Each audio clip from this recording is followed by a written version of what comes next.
Market. ఈ పదం వినగానే మనకేం గుర్తొస్తుంది? కూరగాయల మార్కెట్, చేపల మార్కెట్ లేదా స్టాక్ మార్కెట్. అక్కడ వస్తువులకి రేట్లుంటాయి. డిమాండ్ బట్టి రేట్ మారుతూ ఉంటుంది. టమాటా కిలో రూ. 100, బంగారం తులం 80,000. ఇలా మనం రోజు చూస్తూనే ఉంటాం. కానీ ఇదే మార్కెట్ మనుషులకు అప్లై చేస్తే, పుట్టిన ఒక పసిగొడ్డుకి ఒక ప్రైస్ ట్యాగ్ తగిలిస్తే, మేడం అబ్బాయి అయితే 5 లక్షలు, రూపాయి తగ్గదు. అదే అమ్మాయి అయితే 3 లక్షలు, కావాలంటే ఇప్పుడే బ్యాక్ చేస్తామని చెప్తే, ఇదేదో ఒక సైకో థ్రిల్లర్ సినిమాలోని డైలాగ్ కాదు. ఇది మన బజవాడ నడిబొడ్డున మన కళ్ళ ముందు జరుగుతున్న ఒక చీకటి వ్యాపారం.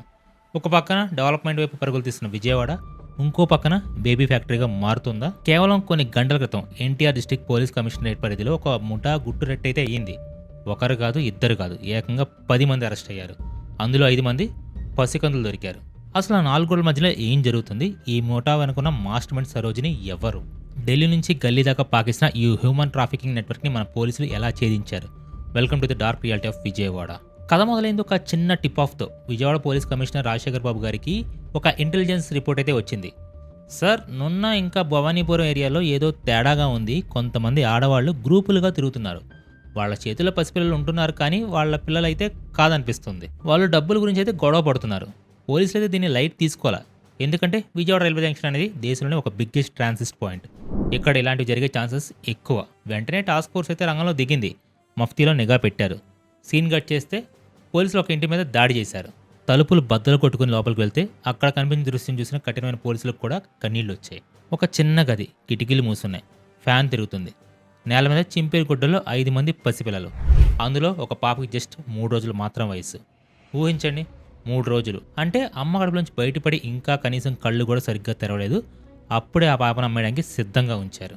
అండ్ ఆ పక్కనే కొంతమంది ఆడవాళ్ళు డబ్బు కట్టలైతే లెక్క పెడుతున్నారు. పోలీసులు వాళ్ళని చుట్టుముట్టారు. ఎవరు మీరు? ఈ పిల్లలు ఎవరివి అని గట్టిగా అడిగితే సమాధానం లేదు. అక్కడికక్కడే 10 మందిని అదుపులో తీసుకున్నారు. ఆపరేషన్ సక్సెస్ అయింది. పిల్లలు సేఫ్. కానీ విచారణ మొదలుపెట్టాక తీగలాగితే డొంకంతా కదిలినట్టు అసలు విషయాలు అయితే బయటపడ్డాయి. ప్రతి క్రైమ్ స్టోరీకి ఒక విలన్ ఉంటాడు. ఈ స్టోరీలో విలన్ ఒక మహిళ.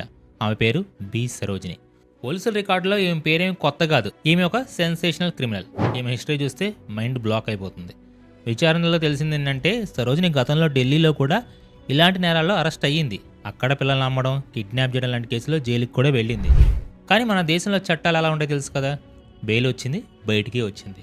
సాధారణంగా ఎవరైనా జైలుకి వెళ్తే భయపడతారు, మారాలనుకుంటారు. కానీ సరోజిని జైలుని ఒక ట్రైనింగ్ స్కూల్లో వాడుకుంది. లాస్ట్ టైం ఎందుకు దొరికిపోయాను? నా నెట్వర్క్ చిన్నది కాబట్టి. ఈసారి నెట్వర్క్ పెంచాలని డిసైడ్ అయ్యింది. విజయవాడకి షిఫ్ట్ అయింది.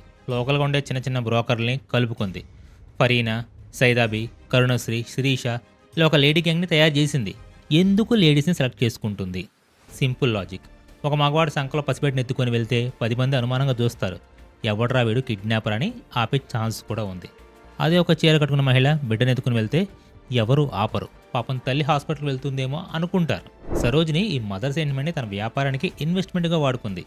ఈ గ్యాంగ్ ఆపరేషన్ ఒక కార్పొరేట్ కంపెనీ కంటే పక్కాగా ఉంటుంది. దీన్నే మనం the supply chain of machine అనొచ్చు. వీళ్ళ ప్రాసెస్ 4 స్టెప్స్లో జరుగుతుంది.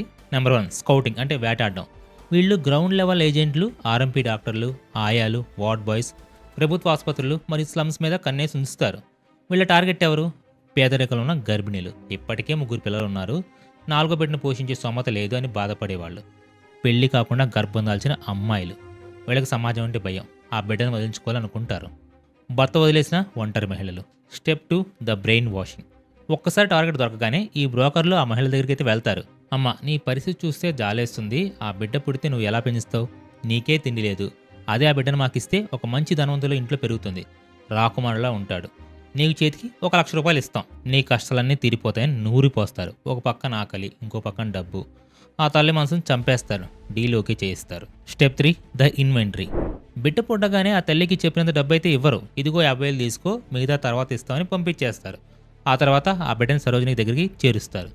వాళ్ళకి ఆ పిల్లల మనుషులు కాదు, ఇన్వెంటరీ వస్తువులు. పిల్లలకి మత్తు మందులు ఇచ్చి నిద్రపుచ్చుతారు. ఎందుకంటే పిల్లలు ఏడిస్తే పక్కింటి వాళ్ళకి డౌట్ వస్తుంది కదా. అందుకే వాళ్ళని ఎప్పుడూ మత్తులోనే ఉంచుతారు. ఇది ఎంత డేంజరస్ అంటే ఆ మందుల మోతాదు ఎక్కువైతే పిల్లలు బ్రెయిన్ డ్యామేజ్ అయ్యే అవకాశం కూడా ఉంది. Step 4, the sales and rate card. ఇక్కడ సరోజిని గ్యాంగ్కి ఒక రేట్ కార్డు ఉంటుంది.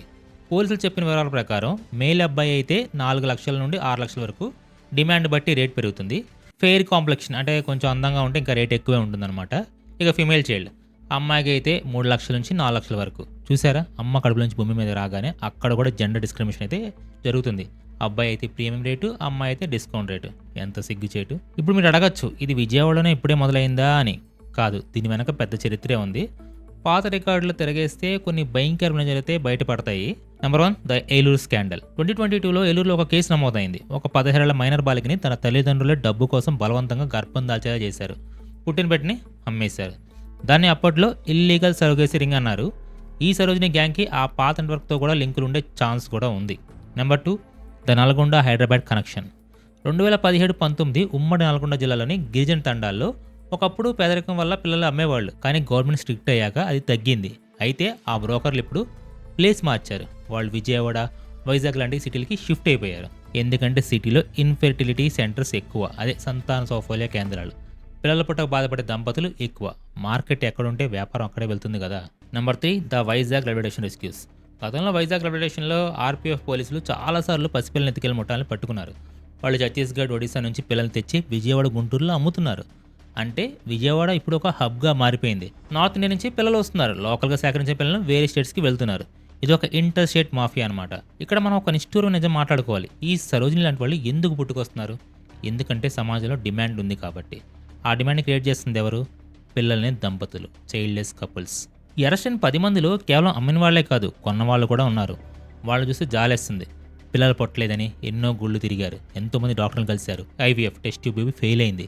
సమాజంలో బంధువులు, పక్కింటి వాళ్ళు ఏంటి ఇంకా మీకు పిల్లలు లేరా, గొడ్రాలు అని సూటిపోటి మాటలతో పొడుస్తుంటే ఆ నరకం తట్టుకోలేక ఈ తప్పులు చేస్తున్నారు. సరోజిని గ్యాంగ్ కూడా వాళ్ళకి ఏం చెప్తుందంటే, మేడం మీరు లీగల్గా వెళ్తే 3 ఏళ్ళు పడుతుంది, అప్పటికి మీకు వయసు అయిపోతుంది, మా దగ్గర అయితే 3 రోజుల్లో పని అయిపోతుందని.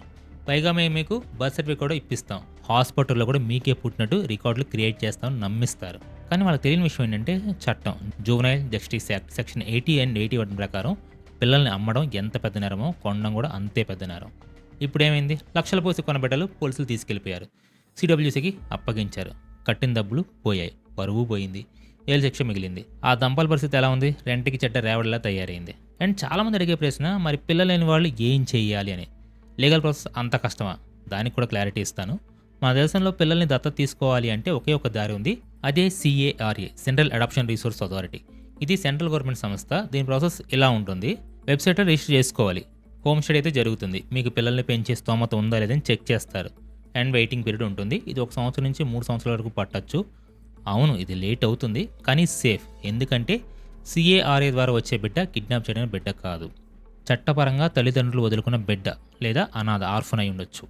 ఆ బిడ్డకి హెల్త్ ప్రాబ్లమ్స్ ఉంటే ముందే చెప్తారు కూడా. అదే మీరు సరోజిని లాంటి బ్రోకర్ల దగ్గర కొంటే ఆ బిడ్డను వాళ్ళు ఎక్కడి నుంచి తెచ్చారో మీకు తెలియదు. రేపొద్దున ఆ బిడ్డలు అసలు తల్లిదండ్రులు వచ్చి నా బిడ్డను దొంగిలించారని పోలీస్ కంప్లైంట్ ఇస్తే DNA టెస్ట్లో దొరికిపోతారు. అప్పుడు బిడ్డ పోతుంది, మీరు కిడ్నాప్ కేసులో కూడా జైలుకి వెళ్తారు. ఆలోచించండి. ఈరోజు విజయవాడ పోలీసులు గ్రేట్ జాబ్ చేశారు. సరోజిని గ్యాంగ్ని అరెస్ట్ చేశారు. కానీ ఇది కేవలం టిప్ ఆఫ్ ఐస్బర్గ్ మాత్రమే. సరోజిని జైలుకి వెళ్తుంది, కానీ బయట ఇంకెంతమంది సరోజిని ఉన్నారు? వాళ్ళని ఆపాలంటే పోలీసు వల్ల మాత్రమే కాదు, మన వల్ల కూడా అవుతుంది. Be alert. మీ ఏరియాలో లేదా స్టేషన్లో రైల్వే స్టేషన్లో ఎవరైనా అనుమానాస్పదంగా పసిపిల్లలతో కనిపిస్తే లేదా మత్తుగా పడిపోయి ఉంటే వెంటనే 1098కి కాల్ చేయండి లేదా 100కి డైల్ చేయండి. మీ ఒక్క కాల్ ఒక బిడ్డ జీవితాన్ని కాపాడొచ్చు.